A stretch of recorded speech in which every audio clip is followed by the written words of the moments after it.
redacción deportiva de esta casa sobre los deportes en nuestra provincia y en nuestra ciudad, y sobre todo de hablar de que el Baskonia, evidentemente, pues hoy estará mordiéndose las uñas porque no está en esa fase prácticamente final ya de la Euroliga. Bueno, teniendo en su mano, bueno, no fue capaz, pero ¿qué vamos a hacer? Bueno, pues tiempo para ese espacio de literatura con Roberto Lastra. ¿Qué tal, Roberto? ¿Qué tal estás? Muy bien. ¿Todo bien? Estamos todos bien. Que a Dios gracias, que no es menos. Sí. Oye, hemos tenido una semana de vacaciones, ¿eh? Sí, sí. Hemos relajados. ¿Has estado por ahí? ¿Has hecho algún viaje? Sí, estuve en el Valle de Jerte, por ahí, la zona esa. Ah, es verdad que me mandaste una foto te mandé unos cerezos, de WhatsApp. te Sí, mandé señor. unos cerezos. Una foto que me hizo mucha ilusión. Además te di las gracias. Sí. Preciosa foto, por cierto. Sí. Una- Eso en Japón se celebra mucho, es el Hanami. Entonces, y aquello estaba lleno de japoneses, porque parece que no alcanzan los cerezos en Japón y se vienen aquí a Extremadura. Bueno, Roberto, pues decíamos, y además dijimos de hablar con Esperanza Molina, ¿no? Que aparte de ser tertuliana de esta casa, bueno, yo no sé, yo siempre digo lo mismo, pero yo creo que Esperanza y yo nos conocemos pues, más de 20 años, yo creo. Desde que eras un niño. Yo creo que sí, porque yo era un crío, sí, yo era un chavalín, sí. Toda una vida, es verdad. Y siempre hemos hablado mucho de cultura, hemos hablado mucho de política, hemos hablado mucho de sociedad, hemos hablado de Yo literatura. hablo mucho en general de todo. Pero tú y yo hemos hablado mucho de todo esto, o sea, hemos hablado... Y yo siempre, la verdad es que siempre me he enriquecido mucho con ella, ¿eh? No te va a engañar, Roberto. Muchas gracias. Y de hecho, me acuerdo cuando empecé a pensar en el programa para la televisión, uno de los nombres primeros que me aparecieron en la cabeza fue Esperanza, y hablé con ella y se me hizo la remolona al principio, ¿eh? Se me hizo un poco la remolona, pero luego al final la convencí. Y ahora ya no vamos, ya no deja el plató, ¿a que no? No, me gusta mucho venir, sí. Me tratas muy bien. Bueno, pues eso. Entonces, Sí, bueno, muy pero amables. una faceta suya es la escritura. ¿Eh? Una faceta suya es la escritura. Tú tienes 2 libros. Ahí, bueno, aquí los tenemos encima de la mesa, ahora los iremos mostrando, que yo creo que los podríamos mostrar incluso ahora mismo ya, si los tenemos ya así. Pues el primero es este que van a ver ustedes en su pantalla. Las 7 muertes de Charo Pérez, Eso es. Y luego el otro es Esperanza Molina, Los hijos de... de Eulogio. Bueno, 2 libros que tú tienes. ¿Por qué estos 2 libros? Sí, todos los libros tienen su historia, ¿no? Su historia de producción, además de la historia de hacerlo, ¿no? Esperanza Molina fue con este libro a verme cuando yo abrí la editorial, Las 7 muertes de Charo Pérez. Evidentemente me sorprendió, porque es como hablamos ella y yo, de que es una gran injusticia que nada más que exista una sola vida y una sola muerte, cuando podía que existir varias muertes y por supuesto varias vidas. Como dice mi sobrino Iván, que muchas personas piensan que no se van a morir y actúan de manera perdiendo el tiempo, dilapidando su existencia. Y yo creo que en la filosofía de Esperanza, a la hora de ir a la literatura, está eso, está la amenaza de la muerte, que está ahí. Sobre todo este libro, ella lo contará después, lo escribió cuando se jubiló. Una mujer con una vida tan intensa, de trabajo tan enriquecedor para ella misma, tan significativo, pues de pronto verse en la jubilación, pues se planteó morirse 7 veces, ¿no? Y este es un libro que ya está agotado, lo he pedido ahora porque pensé que podríamos hacer ahora por el Día del Libro, hacer una resucitación, ¿no? de este libro, pero se ha agotado. Hasta 7 te dejo. Sí, Hasta 7. 7 resucitaciones. Entonces es esto, las 7 maneras de posibilidades de morir. Parece ser que cuando te jubilas entras en una dimensión social de ya la antesala de morirte, prepararte para la muerte, ¿no? Entonces lo que quería, yo creo que Esperanza, rebelarse contra esa idea, ¿no? Dice, pues si alguien le tiene miedo a la muerte, me voy a morir 7 veces. Y entonces aquí aparece su personaje, el narrador, que después va a utilizar en Los hijos de Eulogio, que es Charo Pérez. Es un alter ego, pero es un sujeto narrador. Y ahí es donde empieza la segunda, lo que le da pie a la segunda novela, Los hijos de Eulogio, porque Los hijos de Eulogio también aparece Charo Pérez. no es Esperanza Molina quien cuenta la verdadera historia de los hijos de Eulogio, sino que es Charo Pérez, la misma que se había intentado imaginar con 7 vidas, ¿no? Y es curioso porque Esperanza tiene o ha tenido durante mucho tiempo una pesadilla reincidente, que es que le atacan los gatos. Entonces, sí, ni Freud ni nadie ha dado no se le ha ocurrido pensar en qué pasa con los gatos que me atacan por las noches, ¿no? Y claro, se plantea siempre, cuando vamos a contar cosas reales o cosas autorreferentes, autobiográficas, nos enfrentamos siempre a un problema, y es, ¿qué dirán aquellas personas a las cuales me voy a referir? Y ese es el planteamiento primero de Los hijos de Eulogio. Los hijos de Eulogio, que parte de una historia que conoció Esperanza en una cena en su casa, una cena de Navidad, en que vienen sus cuñados y le cuentan la historia de su infancia, o fragmentos de la infancia, en que estos niños se van a Francia cuando empieza la guerra civil. Al padre lo dejan en un campamento de refugiados, un centro de refugiados, y a los hijos los mandan al norte de Francia para que estén con familias francesas, ¿no? Los hijos, al verse separados del padre, van escribiendo en las estaciones de trenes donde hacen escalas, con tizas en las paredes: somos los hijos de Eulogio. Esa acción infantil es tan bella como el cuento de Pulgarcito, que va dejando miguitas de pan para volver de la probable perdición en el bosque. Y hay veces hay novelas o historias que nacen de una anécdota como esta. Algo tan importante como esta acción de no perderse, de estar en un país diferente, con otro idioma, con otra cultura, y ellos tratar de decir, tendremos que volver. Después, entonces, claro, Esperanza, ¿qué hace? Que, conociendo ya la realidad, su cuñado le manda una carta contándole ya con detalles escritos todo lo que él la recordaba de aquello, de esa aventura francesa de niños, y entonces ya empezó a escribir la historia. Primera cuestión, no citar el pueblo real. Entonces ya se inventó un pueblo, Monte Calderón. ¿Qué pasa con las biografías o con las digamos, realidades ficcionadas como esta? Que si tú le cambias el escenario, la ubicación o la locación, como se suele decir, solamente se van a enterar de que es verdad los verdaderos protagonistas, ¿no? Los testigos. Entonces, claro, hay elementos, por eso que Esperanza lo dice en la contraportada, que hay elementos de muchos pueblos, y están, ella es antropóloga, pues evidentemente las costumbres de una época bien reflejadas, bien registradas. Yo siempre me recordaré para siempre un recurso que empleó Esperanza, pero que era verdad, lo tomó de su recuerdo, ¿no? De que en la casa de Eulogio había una sola bombilla con un cable largo, que entonces si entrabas al baño llevabas el cable con la bombilla, y si ibas a la cocina llevabas el cable con la bombilla. Sí. ¡Qué detalle! Sí. Pero ese detalle... El detalle de pobreza, claro. no tener, para ahorrarse bombilla. De pobreza, ¿eh? En una casa con suelo incluso apisonado, ¿no? Entonces, son detalles de la vida social de aquellos años dentro del mundo de la pobreza, que los explota Esperanza como, digamos, como metáforas de ese relato que nos está haciendo, ¿no? Entonces, ella como Charo Pérez puede contar esto como si fuera una novela, basándose en hechos reales.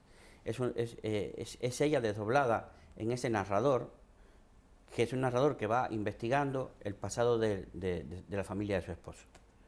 Porque hay una anécdota, no sé si Esperanza querrá que la cuente, pero se enteró de que su marido tenía hermanos el día de su boda. el día de su boda vio Sí, una... un poco antes, vamos, Bueno, un poco antes. estábamos en la preparativa. En los preparativos. ¿Quiénes son aquellos? Y Porque yo conocía a otros padres. claro, Ya. pues el hijo, el esposo había sido adoptado muy pequeño. Dentro de la misma familia. Y entonces, claro, fue adoptado por un tío o una tía o algo así. Y entonces vivió otro mundo, ¿no? Otra realidad, una realidad de vida más cómoda. O sea, que la pregunta, si me lo permites, pero hacer una primera pregunta y luego ya os dejo a los dos si queréis, Dispara. en la intimidad. Pero una cosa está clara. La primera pregunta es, ¿cuánto de ficción y cuánto de realidad hay, por ejemplo, en estos dos libros? Hay muy poco de ficción, solamente hay una especie de cortinilla sobre las personas, pues por respeto a estas mismas personas y a este ambiente y nada más. Lo demás, o sea, los hechos no son nada de ficción, Son reales. son reales. Los niños, es que todavía ahora cuando lo estaba empezando a contar Roberto, lo siento, pero me vuelve a dar el escalofrío que me ha dado siempre con esto, ¿no?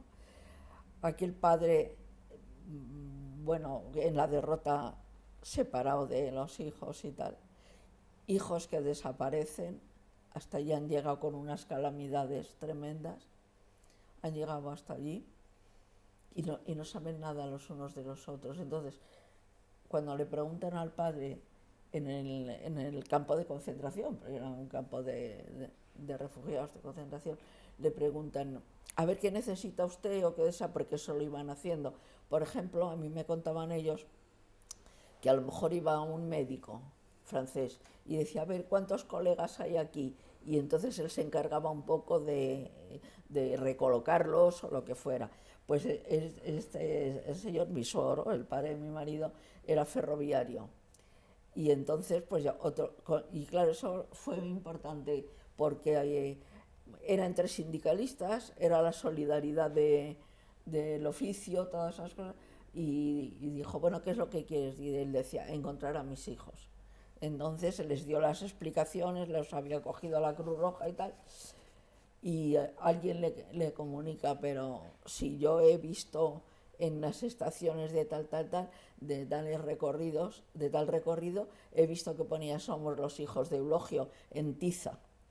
Pensar que unos niños que utilizaban la tiza del colegio estaban en el exilio. No puedo seguir.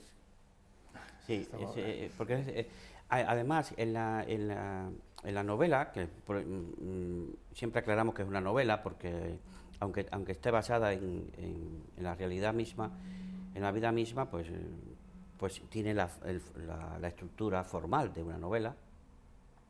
Está toda esta emoción que nos transmite Esperanza ahora con su lenguaje oral, está también con su lenguaje escrito. Es interesante que yo señale esto porque Esperanza no escribe como habla. Y eso, ella habla muy bien, pero cuando escribe, se pone muy seria, muy responsable, y entonces ya es decir, me autocensuro. Se autocensura, pero además tiene frases más cortas que lo usual en ella, como es elocuente, de su elocuencia. El libro tiene una fluidez y una belleza extraordinaria. Se hizo la primera edición en diciembre del 2006 y inmediatamente a los 6 meses se hizo una segunda en el 2007, se agotó la primera y se sacó la segunda. Es decir, que al final de esta se sacó en el 2003. En el 2003 pues la editorial todavía estaba empezando, pues no teníamos distribuidores ni exportadores, pero el libro se fue agotando. El día de la presentación se hizo una rueda de prensa en el Hotel Canciller Ayala,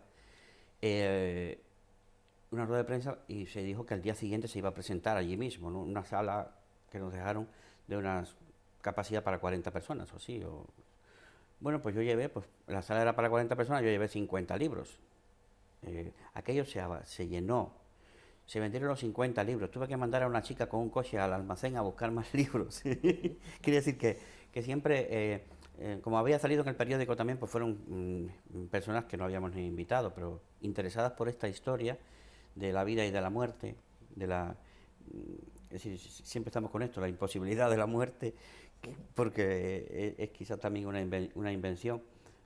Pero ya Esperanza tiene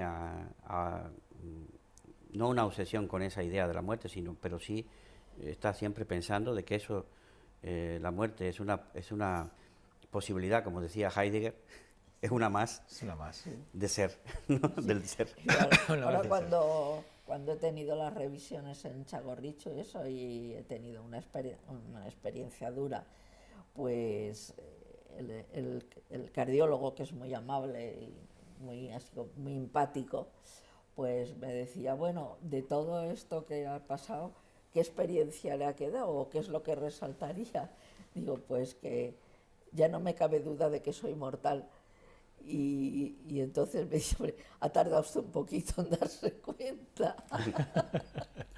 Sí, el tema de la muerte sí me preocupa porque me gusta mucho la vida, o sea que... Claro, evidentemente, al que le preocupa Claro, la vida y tiene que voy a- preocuparle la voy a muerte. perder es eso tan evidente. estupendo, ¿no? Que es la vida. Esperanza, ¿y ahora estás trabajando en algún tipo de textos? ¿Sigues escribiendo, no? He ¿Qué estado- haces ahora? no, me cuesta mucho trabajo, por eso que dice Roberto que me autocensuro. Se me ocurre algo y digo, no, porque fulano se va a reconocer aquí y no sé qué y tal, y me freno yo misma. Y aparte, bueno, pues el golpe de salud este tan tremendo que he tenido también me ha estado influyendo. Ahora he encontrado una bonita disculpa para escribir y estoy haciéndolo, te lo comunico ya. Estoy haciendo la historia de mi familia, porque es una disculpa, pues, para poder relatar, pues, qué ocurría un día como hoy hace 80 años, ¿no? Y por ejemplo, porque añoro Madrid. A la gente le extraña mucho que añore Madrid, pues añoro Madrid. Y entonces esto me va a permitir repasar cuando mi padre iba a los toros, o las calles, o las relaciones de amigos y tal. Bueno, o sea, y estoy en ello y se lo dedico a mi nieto, al único nieto varón que tengo. Pues estaba escribiendo también, intentó Ah, sí, escribir bueno, todavía lo tengo, todavía tengo los el inspector de apuntes. patentes, que Sí. es una novela negra. El examinador de patentes. Es el examinador de patentes, un tipo de novela negra, de un asesinato Sí. en un hotel importante de Madrid, creo que era el Plaza. Sí, sí, Y entonces, fue bueno, ella vacío ahora. empezó a escribir y esto, y lo llevaba bastante bien. Lo que pasa es que... Ahí yo me frené. no, y se complejiza, entonces cuando empiezan a aparecer personajes, que algunos son reales, que Claro. estaban allí, ¿no? Entonces ahí, yo creo que está muy bien que empiece a escribir memorias, Sí, porque- ya me dijiste, ¿no?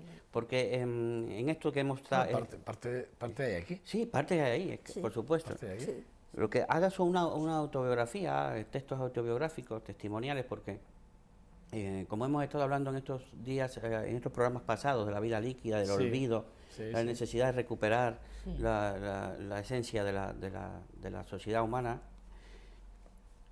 pues yo creo que la autobiografía es más importante. Hasta yo he empezado ya y y para soy mí un más poco más... fácil, porque me siento muy a gusto explicándole a mi nieto cosas que le encanta saber y me las cotillea y abuela, cuéntame qué hacías y no sé qué.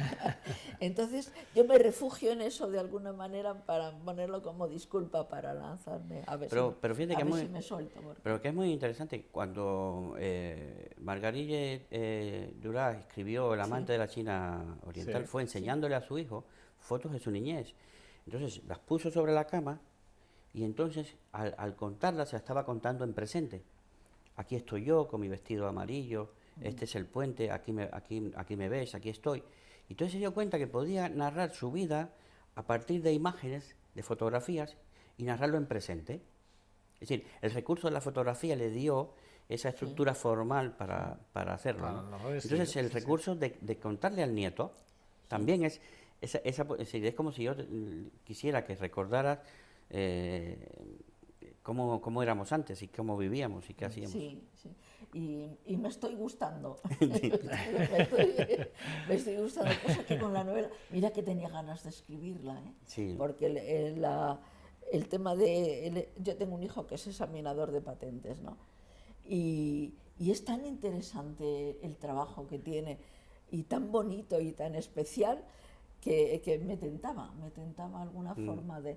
Y por eso se llamaba así la novela, El examinador de patentes. Sí, sí. Y escribí muchísimo, tenía lo menos casi 100 folios ya escritos, pero luego no me gustaba nada, había un nudo ahí que no sabía salir de él. Bueno, que eso es que, Esperanza, antes también nos comentabas, tienes la medalla al mérito del trabajo. La medalla de oro al mérito de trabajo y soy excelentísima señora, sí señor. Sí señor. Es que antes nos lo ha enseñado. Sí, un pin. Sí, un pin, bueno, sí. Enseñar el pin como que te reconocimiento. Sí. Ese reconocimiento no se le da a cualquiera. Hombre, tampoco es el premio Nobel, pero vamos, me gustaría más tener el premio Nobel. Pero hombre, más de no sé cuántos millones de españoles somos, ¿verdad? Pero no se concede a cualquiera. No se concede a cualquiera, eso es verdad. Como ninguna medalla se concede a cualquiera. Es verdad, y estoy muy orgullosa de tenerla porque si algo he hecho en la vida ha sido trabajar mucho, ¿no? Y me ha encantado trabajar mucho, aparte de criar 4 hijos y todas esas cosas. Pero sí, me ha gustado trabajar y me han gustado en general mis trabajos, aunque los he tenido muy duros a veces. Hay uno que a mí me sorprende que no seas capaz de pensar que capaz seguro que eres capaz de pensarlo, pero seguro que le has dado la vuelta, pero no te oigo hablar, cuando hablas de literatura y de escribir, no te oigo hablar de la política. Porque eres una mujer que tienes mucha experiencia, has estado con el presidente González, sí, en Moncloa trabajando durante muchísimos años, y yo creo que ahí hay muchas cosas que probablemente podrías sacar, ¿no? Sería una parte... Tengo la pasión de la política. Vivo muy preocupada por la política, me gusta mucho observar, pero me gusta mucho reflexionar por qué está ocurriendo esto, por qué está ocurriendo lo otro. Yo, por ejemplo, ahora mismo el momento es apasionante, ¿no? Es un poco como el que comentaba yo cuando la Revolución Francesa vino a resolver de golpe porrazo, porque está desapareciendo el mundo que precisamente nació en el 18. En el siglo XVIII. Lo que se ha llamado lo moderno y la modernidad ha desaparecido, porque han aparecido de golpe y porrazo en la historia unos agentes nuevos, que son todos lo que hemos llamado siempre el tercer mundo, es decir, todo África, todo Asia y toda América Latina están en estos momentos en pie y tomando el hilo de la historia, entonces es realmente apasionante. Sí, otra cosa es la carrera política, que ha habido momentos que me la han ofrecido, la verdad, pues no voy a decir que no, y ha habido momentos que he estado tentada de hacerla, pero he preferido de alguna manera, bueno, pues porque tenía otras cosas también que me gustaban y entonces pues no podía hacerlo todo, ¿no? Y entonces, bueno, hasta hace muy poco tiempo he tenido la posibilidad de ir en listas, etcétera, pero es que no me gusta el ejercicio de la política, me gusta la reflexión, me gusta el pensamiento político mucho, ¿verdad? Y bueno, soy una loca de los medios de comunicación en cuanto a temas de política, luego me gusta discutirlo, me gusta pensarlo, lo pienso mucho y leo sobre ello y tal, pero a nivel de reflexión y todo eso sí, me apasiona. ¿Y escribir no? No, de escribir no. Iba a estar muy mediatizada. Me ha costado trabajo el de Los hijos de Eulogio, precisamente, porque aparecen y familiares y personas conocidas relacionadas con la política, he ido como con pies de plomo en él. Entonces es un esfuerzo inútil, ¿no? Me gusta más lo que es eso, es lo que es la reflexión, la discusión sobre política y tal, me gusta más. No, ¿te cabría alguna reflexión en esas memorias que estás escribiendo? Porque ahí cabría cualquier tipo de reflexión. Ese es también uno de los objetivos. Sí. Es decir, prefiero meterlo como parte de la vida de la gente. Sí, que no hablar directamente sobre ello. Que hablar directamente sobre ello, ¿no? Pues que tengo como más libertad para contarlo y todo eso, ¿no? Entonces, claro, y haber vivido en Madrid toda la guerra civil, sobre todo en un barrio determinado y en fin, varias cosas. ¿Cada cuánto viajas a Madrid o viajabas? Porque no sé si viajaba, eso lo he hecho de menos, sí. ¿Cada cuánto era? Algún viajecito así yo sola. Bueno, a Madrid tenía que ir mucho, primero por obligación y después por devoción, pero allí a París. Mira, cuando he tenido ahora estos percances de salud, decía, qué horror si me llega a ocurrir hace un mes, porque me había ido sola a París y andar por las calles nada más. Sin más. Sin más. Hay 3 ciudades que me encantan. París. París, Venecia, Y Madrid. son todas muy vulgares. Y Madrid, pero, ¿no? Entiendo. y Madrid, O sea, París, Venecia y Madrid. sí, Tus 3 ciudades. sí. Mira, cuando hemos hecho las bodas de oro, nos dijeron los chicos, los hijos, ¿qué queréis de regalo y tal? Y mi marido enseguida dijo un viaje, porque somos de transhumantes de camping desde el año. Nos hemos movido mucho, con todos a cuestas. Bueno, pues un viaje. Bueno, pues ¿a dónde queréis ir de viaje? Y ahí no le dejé hablar a él, dije, a Venecia. Está un montón de veces en Venecia. Y sé cómo es, y sé lo guarra que es, y sé todo eso, pero me encanta, me encanta. Igual que determinados barrios de Madrid, pues me encantan. ¿Qué quieres? Y de París, sin embargo, me gustan los barrios finos. Y hay ciudades que le echas de menos, ¿verdad? Es decir, Sí, le echas de menos. Sí. Yo le echo de menos a Vitoria, cuando estoy fuera. Sí. Y Yo todavía no. Y a La Habana. Bueno, claro. Claro. Hombre, La Habana, sobre todo La Habana, entiendo. Sí, claro. ¿no? Sobre todo La Habana, entiendo. La Habana es una ciudad muy Bueno, rica ahora, por cierto, y- Roberto, ahora ya podrás ir. Sí. Ahora ya puedes regresar con tranquilidad Sí, y... me han mandado un pasaporte abierto, puedo entrar y salir. Mira, cuando yo hacía quieras. muchos novillos de niña, muchísimos novillos. En el instituto, de repente, ¿quién nos toca hoy? Fulano, mengano. Me voy. Pero mi instituto estaba en la calle Goya y sigue estando, es el Beatriz Galindo. Me escapaba del instituto y me metía en el museo que hay, en el arqueológico, y me encantaba. Y yo me contaba historias viendo aquellas cosas y tal. Me gustaba mucho, pero hay una cosa. Andaba por Madrid y yo digo, madre mía, qué locura. Iba yo sola por Madrid, para un lado, para Cuatro Caminos, para Lavapiés, cogía el metro, lo soltaba y tal. Y mi familia estaba convencida que estaba en el instituto. Y entonces me acuerdo que iba mucho a la glorieta de Cuatro Caminos, porque era el sitio donde en aquella época había de estos vendedores ambulantes que ponen un trapito en el suelo. Sí. Y había uno que me tenía fascinada. Yo tenía 11 años. Y recuerdo a este señor que vendía cuchillas de afeitar.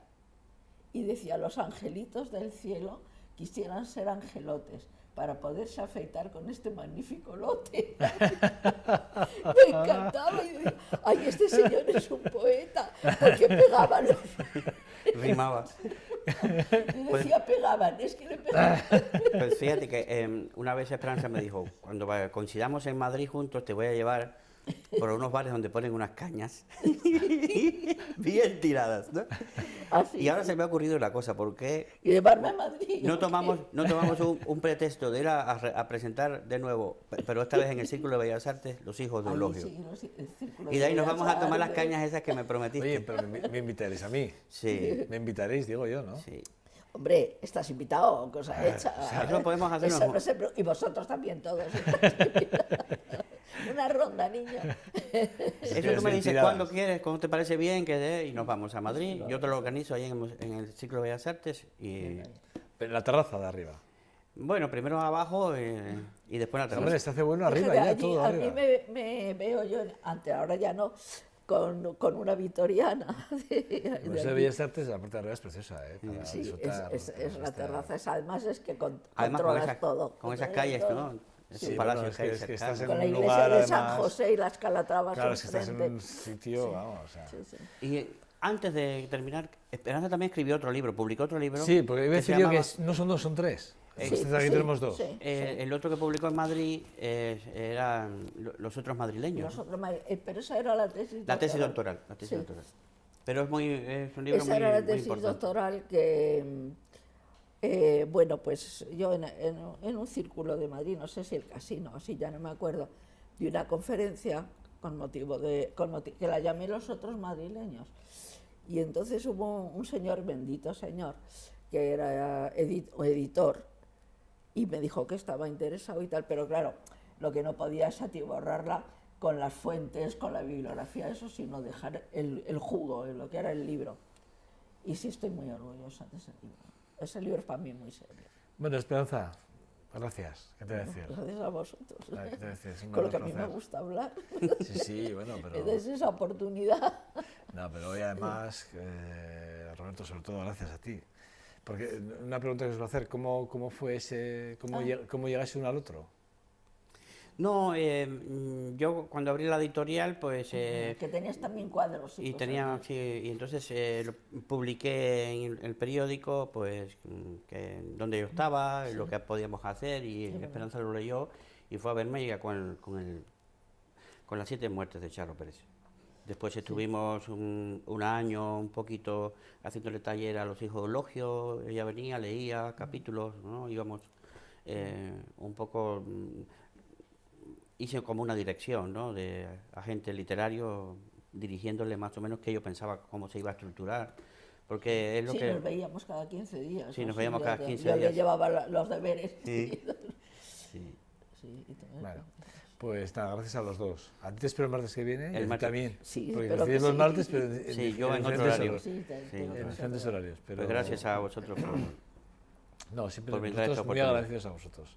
Muy bien. Porque de todo esto se aprende mucho. Yo siempre digo lo mismo y parece que lo digo como algo retórico, pero no es verdad. Yo todos los días que acabo el programa me voy a mi casa pensando que he aprendido cosas nuevas. Y claro, pensar que Todos aquí, aprendemos de todos. pero es que por aquí pasáis, imagínate, cantidad de gente durante una semana político-social, cultural, Claro. y al final pues uno se lleva muchas cosas y bueno, es muy enriquecedor para mí personalmente. O sea, Muy bien. Hace unos cuantos martes Esperanza dijo una cosa que a mí me ha quedado, que era que los hombres le teníamos miedo a las mujeres desde que nacíamos. A la mujer. Eso fue el Y a- otro día, ¿no? El otro día. A mí, Sí, me, sí, a sí. mí me dijo, esa es la respuesta, que yo no la hallaba. ¿Qué me pasaba? Y era eso, el miedo a las mujeres. yo siempre les he tenido mucho miedo Sí. a las mujeres. Yo sí, Siempre. Sí, yo lo Siempre. comprendo. Sí. Yo siempre, muchísimo miedo. Que no sé si miedo o respeto, pero miedo No, también. miedo, no. No disimules. Vale, vale, Por lo eso, dices por- convencida. Por mira, ese, esa fuerza generadora, ¿no? O sea, esa fuerza de vida. O sea, es así. Esperanza, gracias. Nada. Te espero el martes en la tertulia. Roberto, Bueno, el igual, martes que viene más y mejor, ¿vale? igual. Bueno, gracias a los dos.